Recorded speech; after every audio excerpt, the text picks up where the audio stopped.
My grandfather, about 1937, started growing the first tulips, and he carried on, and my father in the 50s brought the daffodils in. So yes, it does go back a fair few years.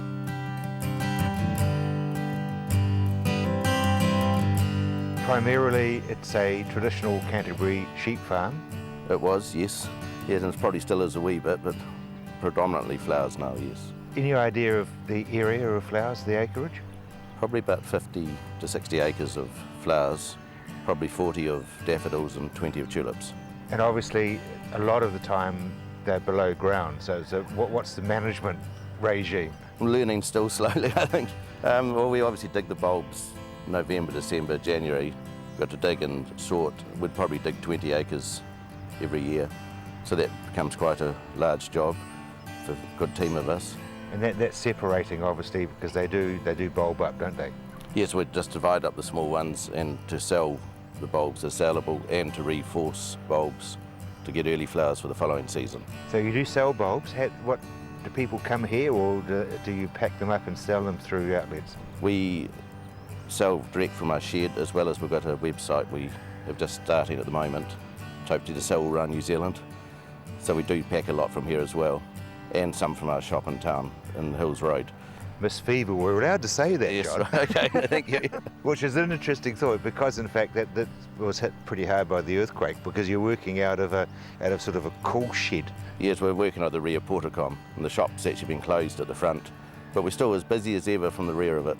So there must be some good customers there for us. But I think there's also a lot of people just want some brightness and some joy in their lives with all these earthquakes that are hitting.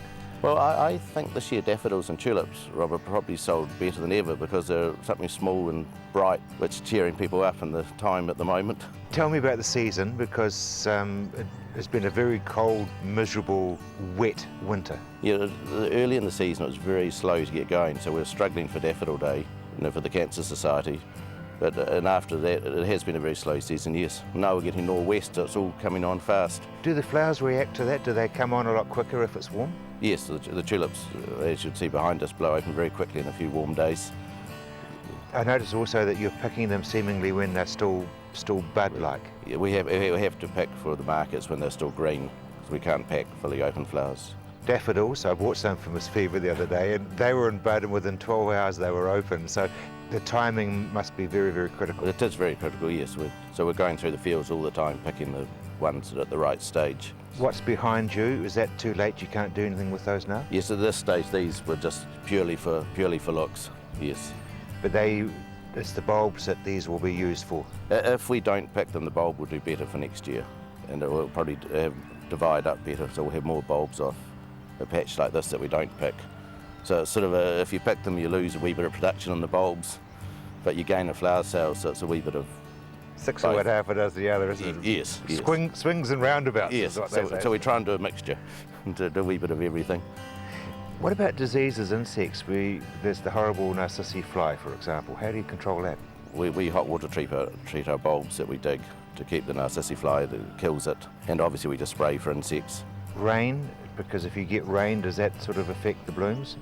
It will damage the open blooms, but not the ones that we pick. So that doesn't. We need a reasonable amount of rain, yes.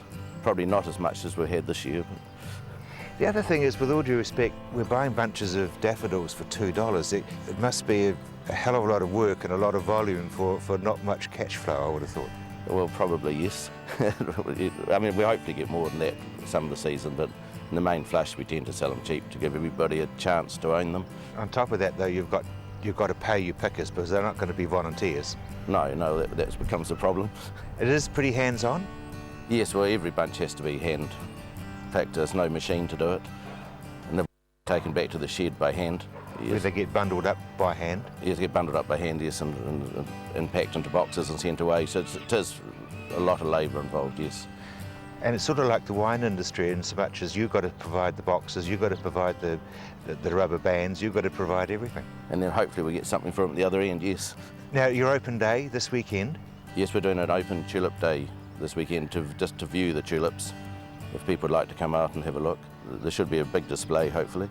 And then, of course, people can, if they want to, they can start putting orders in for bulbs that they can plant, so they get their own spring flush. Yes, we'll have all the varieties labelled in catalogues and some bunches for sale, yes. For the bulbs will be for delivery in February, March next year. And the earthquake, you survived that okay? A few chimneys down and things though? Yes, no, we're still here. So yes, yes, no, it hasn't hurt the flowers too much. And next year, just pretty much the same. You're just interesting to see what the weather does and hoping that nature will be kind. Yeah, same all over again, hopefully, yes. This wee bit of an easier year would be a help, I think.